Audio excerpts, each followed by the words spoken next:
আজকে যে আমরা সংস্কার করছি, একসময় সংস্কার দিতে একটা গাড়ি হয়ে গেছিল 111।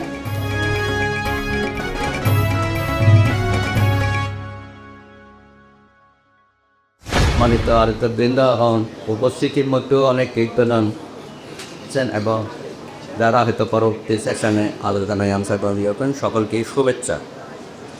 আমি প্রথমে ফোরাম ফর বাংলাদেশের স্টাডিজকে আন্তরিকভাবে ধন্যবাদ জানাই।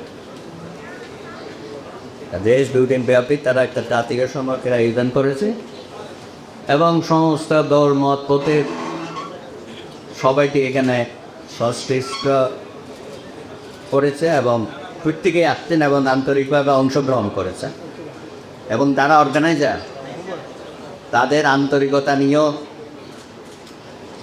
কোনো প্রশ্ন নেই। সবাই মনে হচ্ছে খুবই কর্মঠ এবং সেখানেও বিভিন্ন শ্রেণী পেশার ব্যক্তিগত সংশ্লিষ্টতা আমরা দেখতে পাচ্ছি। তবে আমার একটা আশঙ্কা হচ্ছে 111-এ মঈনুদ্দিন ফখরুদ্দিন এরকম সমালোচনার আয়োজন করেছিল। আপনাদের অনেকেরই মনে আছে, চীন মৈত্রী সমিতি সহ বিভিন্ন জায়গায়, কিন্তু পরবর্তী পর্যায়ে আমরা দেখলাম যে সেগুলো খুব সুফল বইয়ে আনে না। তাদের হয়তো কোনো হিডেন এজেন্ডা ছিল। এর পরবর্তী পর্যায়ে দেখলাম ব্রিগেডিয়ার বাড়ি একজন ছিল সে সময়ে সমস্ত ডিজিএফআই, তিনি গ্রুপে বৈঠক করা শুরু করব। কিছু রাজনৈতিক নেতাকর্মী, ছাত্র, যুব, সেখানেও অনেকেই কিন্তু খুব আগ্রহ নিয়ে গিয়েছিল যে হয়তো এখানে গেলে পরে কিছু ক্ষমতার স্বাদ পাওয়া যাবে। পরবর্তী পর্যায়ে এই শেখ হাসিনার 15 বছরও দেখা এই কৃষিবিদ ইনস্টিটিউটে প্রচুর সেমিনার হয়েছে, প্রচুর সমাবেশ হয়েছে, এমনকি আলেমদের নিয়ে, পুরোহিতদের নিয়েও সমাবেশ করেছে। অর্থাৎ তার একটা দলীয় প্রভাব সমাজের বিভিন্ন শ্রেণী পেশার মধ্যে তৈরি করার জন্য, বলয় তৈরি করার জন্য এটা করেছিল। এর মধ্যে দেখলাম আমাদের মাহি সাহেব, যিনি আমাদের সাথে অপোজিশনে ছিল তখন, হঠাৎ ধরে শেখ হাসিনার নির্দেশে এই কৃষিবিদ ইনস্টিটিউটে যুবকদের জাতীয় যুব সমাজের একটা প্রোগ্রাম করে দিল এবং সেটা বুঝতে পারতেন যে পুরোপুরি সরকারের আদিষ্ট হইয়া। তো এই ধরনের বিভিন্ন ঘটনাবলীর মধ্য দিয়ে এই ফোরাম ফর স্টাডিজের ব্যাপারে আমার কোনো আশঙ্কা নাই, কারণ যেভাবে এখানে আপনারা সমাবেশটা এনেছেন এবং সবাইকে আমন্ত্রণ দিয়েছেন এবং বিভিন্ন কমিশনের চেয়ারম্যান সদস্যরা আসছেন, সরকারের উপদেষ্টারাও জারি করছেন, অর্থাৎ আমরা সকলে মিলে একাকার। প্রধান উপদেষ্টা বলেছেন যে আমরা একই পরিবারের সদস্য সবাই, এবং সেই আঙ্গিকেই কিন্তু আপনারা সবাইকে এখানে সম্পৃক্ত করেছেন। তো যাই হোক, এখন নির্বাচন কমিশন সম্পর্কে একটু কথা বলি। আমি সুলতান হোসেন খানকেও দেখেছি, আব্দুল জলিল বিচারপতি দেখেছি, তারপরে বিচারপতি আব্দুল আজিজ সাহেবকেও দেখেছি, এবং আব্দুর রব সাহেব 90 সনের 91 ইলেকশনটা কিন্তু ভালোই করলো, কিন্তু মাদুর আর বিপুর কিন্তু উনি সামলাইতে পারেন নাই। এরপরের ঘটনা তো আপনারা জানেন। সর্বশেষ 111-এ শামসুলহুদা এবং আমাদের ব্রিগেডিয়ার সাখাওয়াত হোসেনের নেতৃত্বে যেটা হলো, তাদের মনে হয়েছিল যে কিছু মেরুদণ্ড ছিল এবং অনেক আইন কানুন দ্বারা পরিবর্তন সংশোধন করেছিল, কিন্তু পরবর্তী পর্যায়ে সেগুলো একটু ঠিক হলো না। রাজনৈতিক সরকার এসে অধিকাংশই সেগুলো বাতিল করে দিয়েছে। আজকে যে আমরা সংস্কার করছি, একসময় সংস্কার দিতে একটা গাড়ি হয়ে গেছিল 111। অতিরিক্ত সংস্কার করে যদি আমরা ক্যানভাসটা বড় করতে যাই, তারও সমূহ বিপদ আছে।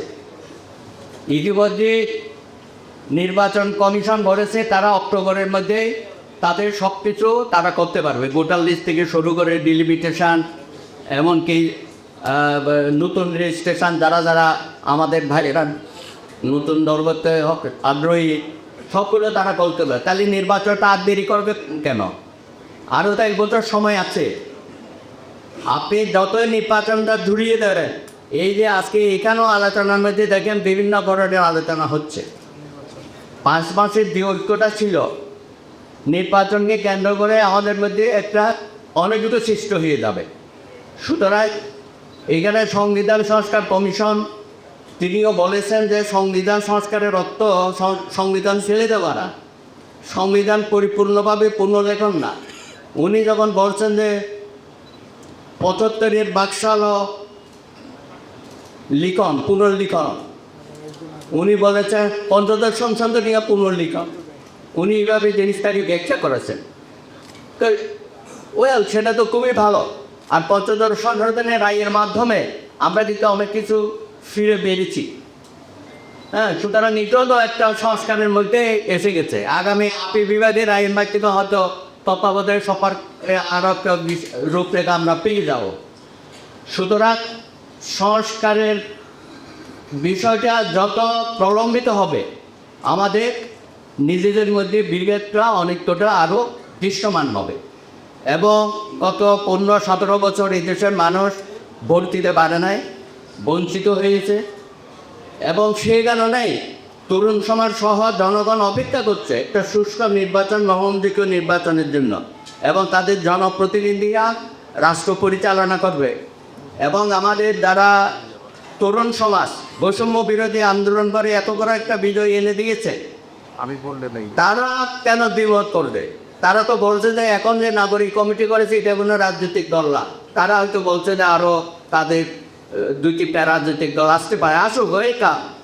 কিন্তু রাজনৈতিক দল করে সংস্কারের কথা বলে এটাকে প্রলম্বিত করা এবং সরকারের ব্লেসিং নিয়ে রাজনৈতিক দল করা, এটা তো কখনোই সুখকর হবে না আমাদের জন্য।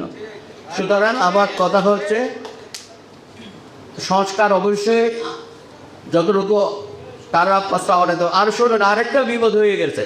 আরে সংস্কারটা দেওয়ার আগে সব একটা অসন্তোষ শুরু হয়ে গেছে। প্রশাসনের সংস্কার থেকে কোনো বের হয় নাই। তার আগেই দেখেন টিএনও, ডিসি যারা এবং চাকরিতে আছে এবং যারা রিটায়ারমেন্ট করে গেছে 15-20 বছর আগে, যারা কন্ট্রাক্টে যাচ্ছে, যারা প্রমোশন বঞ্চিত ছিল, প্রমোশন অপেক্ষায় আছে, রেট্রোস্পেক্টিভ এফেক্ট, তারা কীভাবে সারা দেশে একটা প্রস্তাব করে দিচ্ছে প্রশাসন। আপনি কারই উপর নির্ভর করবেন? এই সরকার। আপনি তো বেশি প্রশাসন এবং আইন শৃঙ্খলা বাহিনী 2 জায়গাতে তো অনেক ঘাটতি। আগে তো আপনি সেগুলো ঠিক করবেন। আমাদের বিচার সংস্কার কমিশনের রিপোর্টে বের হয় নাই, তার মধ্যে জুডিশিয়াল সমিতি একটা বিবৃতি দিকে বসছে যে আমরা এটা মানি না। তা আপনারা যখনই সংস্কার কমিশনের রিপোর্ট দেওয়া শুরু করবেন, প্রত্যেকে তাকে বলবে মানি না, মানবো না। আমরা কি আবার সেই আন্দোলনে চলে যাব? সুতরাং কথা হচ্ছে খুব স্বল্প সময়ের মধ্যে যতটুকু সংস্কার না ধরলে না হয় ততটুকু করে একটা নির্বাচনমুখী এই সরকার বিভিন্ন পদক্ষেপ গ্রহণ করো, তাহলে জনমনে স্বস্তি ফিরে আসবে বলে আমার ধারণা। ধন্যবাদ। পাবলিক রিঅ্যাকশনে আপনার মতামত দিন। আপনার মতামতই পারে দেশ গঠনের নতুন পথ দেখাতে। পাবলিক রিঅ্যাকশন, দেশ গড়ায় আপনার মতামত।